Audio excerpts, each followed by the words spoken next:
Hi friends, எல்லாருக்கும் வணக்கம். எல்லாரும் எப்படி இருக்கீங்க? நாங்க ரொம்ப நல்லா இருக்கோம். Welcome to our channel. எல்லாருக்கும் happy children's day.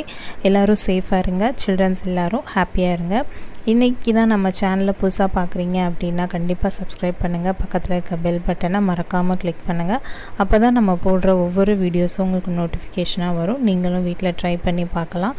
கண்டிப்பா நம்ம வீடியோல எப்பவுமே ஹெல்தியான ரெசிபீஸ் தான் இருக்கும். இன்னைக்கு நம்ம children's day ஸ்பெஷலா என்ன ரெசிபி பண்ணியிருக்கோம் அப்படின்றத வாங்க வீடியோக்குள்ள போய் பார்க்கலாம். இன்ட்ரஸ்டிங்கா இருக்கும். ஸ்கிப் பண்ணாம பாருங்க. இன்னைக்கு நம்ம children's day ஸ்பெஷலுக்கு ஒரு குழந்தைகளுக்கு பிடிச்ச மாதிரி டிஷ் செய்யலாம். அதுக்கு நான் வந்து காலிஃப்ளவர் எடுத்து வச்சிருக்கேன். முதல்ல வந்து காலிஃப்ளவர் 65க்கு நம்ம மேரினேட் பண்ணி வச்சுக்கலாம். காலிஃப்ளவர் வந்து தண்ணியில போட்டு உப்பு மஞ்சள் பொடி போட்டு வேக வச்சு எடுத்து வச்சிருக்கேன். அதை எடுத்து கொட்டிக்கலாம். அதில் 2 ஸ்பூன் அரிசி மாவு, 2 ஸ்பூன் மைதா மாவு, 2 ஸ்பூன் கார்ன்ஃப்ளவர் மாவு ஒரே தட்டில் எடுத்து வச்சுருக்கேன்.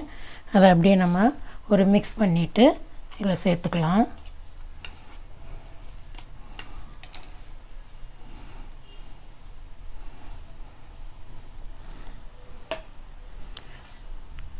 கரம் மசாலா தூளும் காஷ்மீரி சில்லி பவுடர் எடுத்திருக்கேன். அதையும் இதில் சேர்த்துக்கலாம். நல்லா 1 ஸ்பூன் அளவுக்கு இஞ்சி பூண்டு பேஸ்ட்டு எடுத்துக்கலாம். தேவையான அளவு சால்ட்டு உப்பு போட்டுக்கலாம். இதை முதல்ல நம்ம பிசைஞ்சு எடுத்துட்டு அப்புறம் தண்ணி ஊற்றிக்கலாம். நம்ம இதில்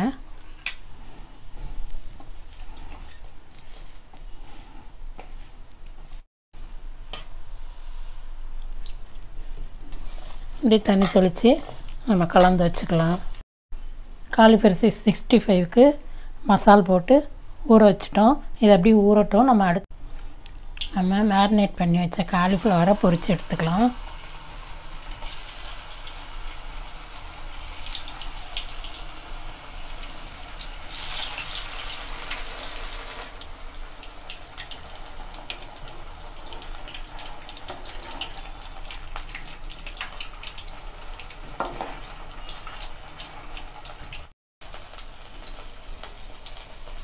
இதை எடுத்து வச்சுருக்கேன். ரெண்டாவது தடவை போடுறேன்.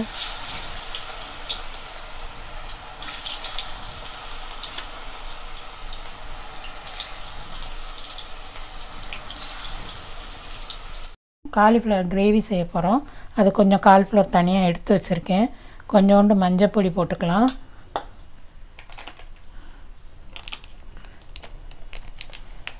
கொஞ்சோண்டு சில்லி பவுடர் போட்டுக்கலாம்.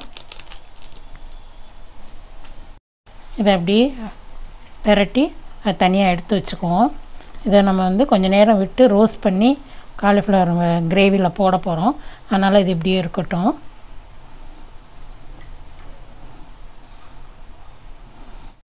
காலிஃப்ளவர் கிரேவிக்கு நம்ம மிளகாத்தூள் போட்டு உப்பு போட்டு மஞ்சள் பொடி போட்டு பெரட்டி வச்சுருக்க காலிஃப்ளவரை கொஞ்சம் எண்ணெய் விட்டு நல்லா ரோஸ்ட் பண்ணி எடுத்து வச்சுக்கலாம்.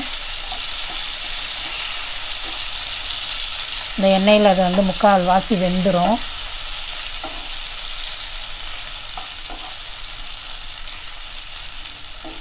இப்போது இன்னொரு அடுப்பில் சட்டி வச்சு கொஞ்சோண்டு எண்ணெய் ஊற்றிக்கலாம். 1 ஸ்பூன் அளவுக்கு.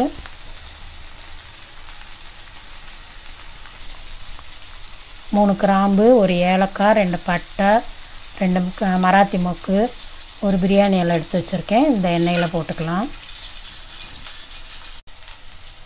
அது பொரிஞ்ச உடனே ஒரு சின்ன வெங்காயம் எடுத்து வச்சுருக்கேன், கட் பண்ணி வச்சுருக்கேன். அதையும் இதில் போட்டு நம்ம சாட்டே பண்ணிக்கலாம்.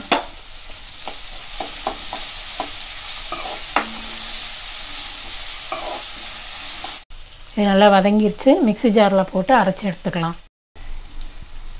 இது நல்லா ரோஸ்ட் ஆகிடுச்சு. இப்போ நம்ம இதை எடுத்து தனியாக வச்சுக்கலாம்.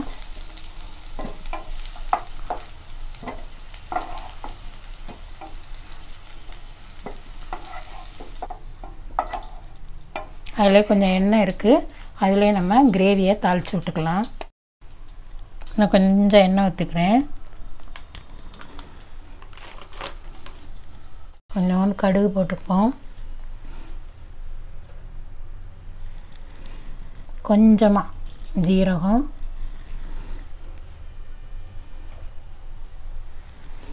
அதே மாதிரி கொஞ்சமாக சோம்பு,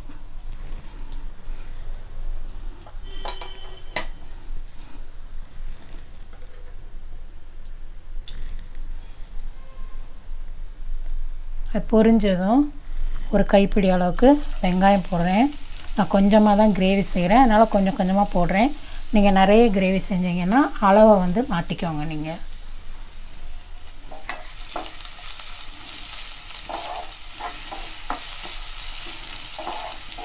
வதங்கிடுச்சு. இப்போ நான் அரைச்சி வச்ச கலவையை ஊற்றுறேன். ஒரு தக்காளியும் சேர்த்து வச்சு அரைச்சிருக்கேன் நான். வெங்காயம், தக்காளி, கிராம்பு, ஏலக்காய் அந்த மசாலா ஐட்டம்லாம் போட்டு சேர்த்து அரைச்சி வச்சுருக்கேன். அதையும் இதில் ஊற்றிட்டேன்.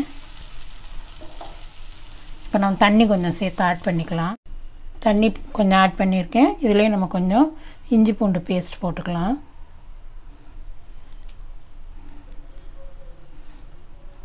சேர்ந்து எல்லாம் வதங்கி வந்துடும். கொஞ்சம் உப்பு போட்டுக்கலாம். சால்ட்டு தான் போடுறேன். கிரேவிக்கு தேவையான அளவுக்கு சால்ட்டு போட்டுக்கோங்க. இதை மூடி வச்சு எண்ணெய் பிரிகிற அளவுக்கு நல்லா வதக்கி எடுத்துக்கலாம்.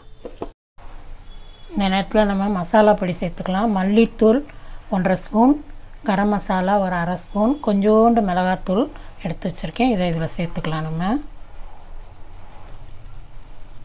சேர்த்து கிளறி மூடி வச்சிடலாம்.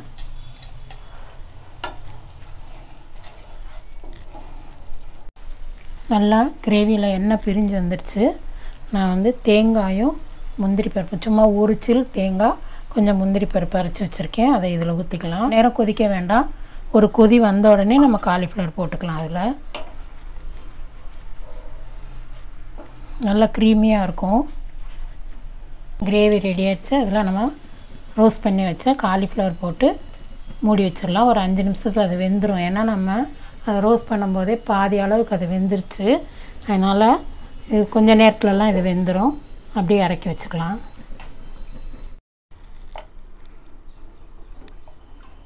இப்போ கொஞ்சம் மல்லித்தலை போட்டு இறக்கிடலாம். காலிஃப்ளவர் கிரேவி சூப்பராக ரெடி ஆகிருக்கு.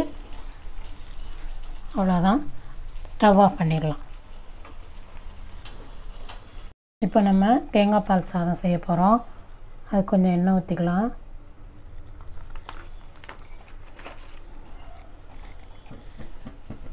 கொஞ்சோண்டு நெய் போட்டுக்கலாம்.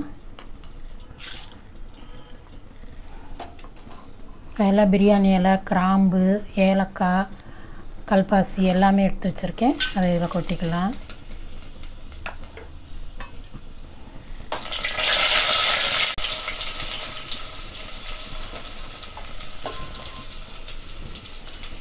நல்லா வதங்கட்டும். அப்புறமா தக்காளி சேர்த்துக்கலாம்.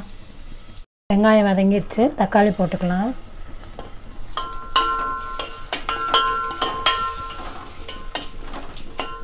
தக்காளி வதங்கட்டும்.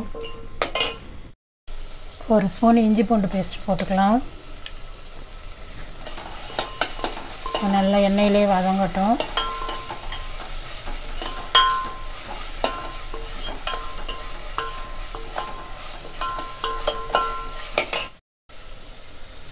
கொஞ்சம் மீல் மேக்கர் சுடுதண்ணியில் போட்டு எடுத்து வச்சுருக்கேன். அதையும் சேர்த்துக்கலாம்.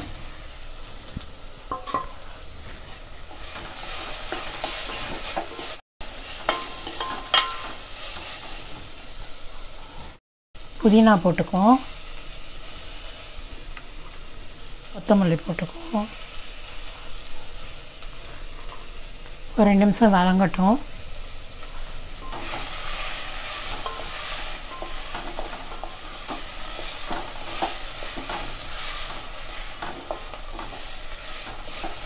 ஒரு ஸ்பூன் எலுமிச்சம்பழம் சாறு ஊற்றிக்கிறேன்.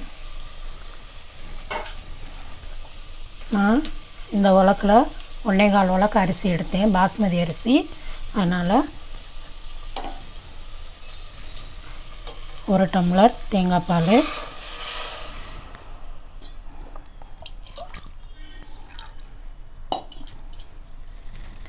இன்னொரு 1/2 டம்ளர் தேங்காய் பால் ஊற்றிருக்கேன்.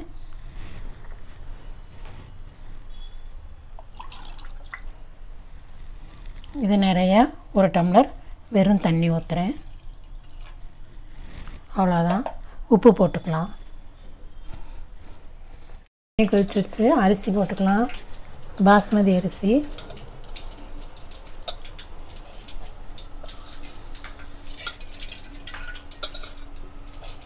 தேங்காய் பால் சாதம் ரெடி ஆயிடுச்சு. முந்திரியும் கொஞ்சோண்டு வெங்காயமும் வறுத்து வச்சுருக்கேன், அதை இது மேலே போட்டுக்கலாம்.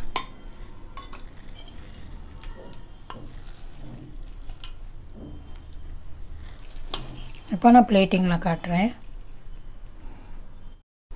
காலிஃப்ளவர் கிரேவி நல்லா மட்டன் சாப்ஸ் மாதிரி சூப்பராக இருக்குது. தேங்காய் பால் சாதம் சுட சுட இருக்குது.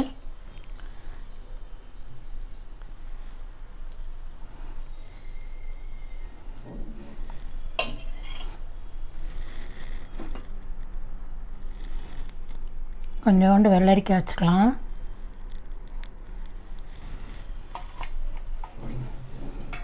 வீட்டில் போட்ட மாங்காய் ஊறுகாய்,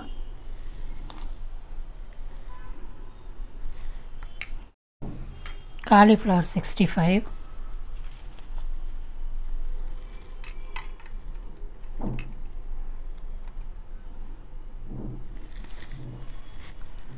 இந்த மலைக்கு சூப்பராக இருக்கும் சாப்பிட்றதுக்கு.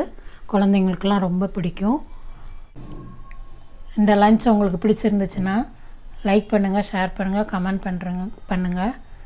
ஹாப்பி சில்ட்ரன்ஸ் டே எல்லா குழந்தைங்களுக்கும். தேங்க்யூ.